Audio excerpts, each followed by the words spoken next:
So I'm old now, right? So I used to be young and now I'm old. And what I now recognize is that I know that I am right. I know that my thinking is correct. My thinking is correct. I have research. I have tools that support how I see the world. I've practiced. I've been places. And so I know that I am right. More importantly than me being right, I am focusing on how I can be effective.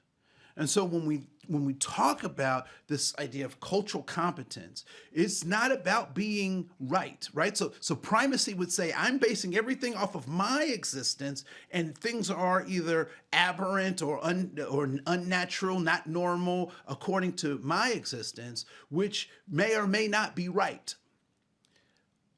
But beyond being right, I'm trying to be effective. And so sometimes there may be things that I question, or ways of thinking or ways of being that I know to be right. But when I'm working with families or with youth, they have some ways of interacting that are based on their goals, that are not based on my goals, that I have to be conscious of. Now, we also recognize that things like abuse and maltreatment in all of its form cannot be tolerated. But short of all of that, I think folks can determine their own destiny. And part of cultural competence is our recognition as helpers on how to help people reach their own destiny.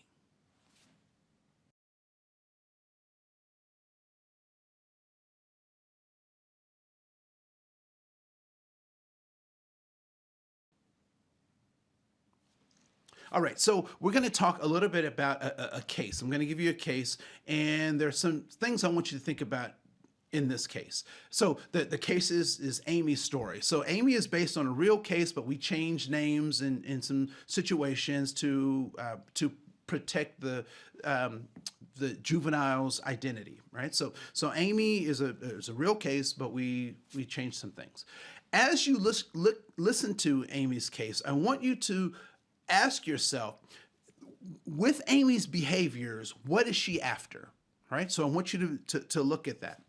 And what might the adults or the family system also be after as we try to help them reach their goals? So all too often, I know that people hear systems of abuse happening in a family system or in a domestic relations system, and they go straight to, well, why don't those individuals leave? Why don't they stop this, or why couldn't they prevent this? And I want you to think within context, could there be things within that context that shape how people respond to environments?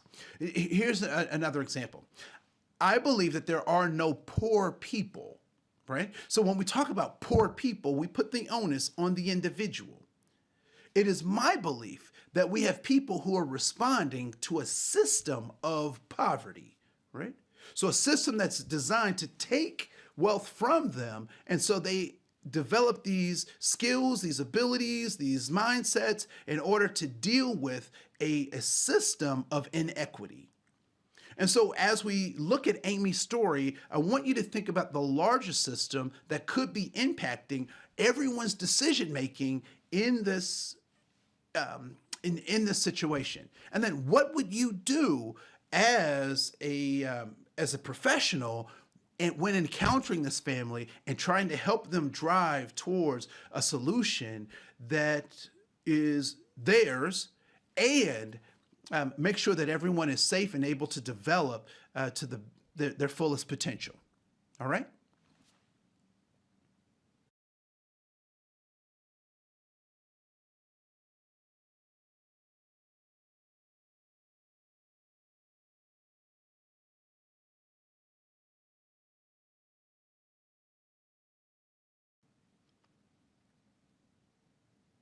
So now that you've heard Amy's story, what parts of that story do you think could be impacted by contextual factors, right?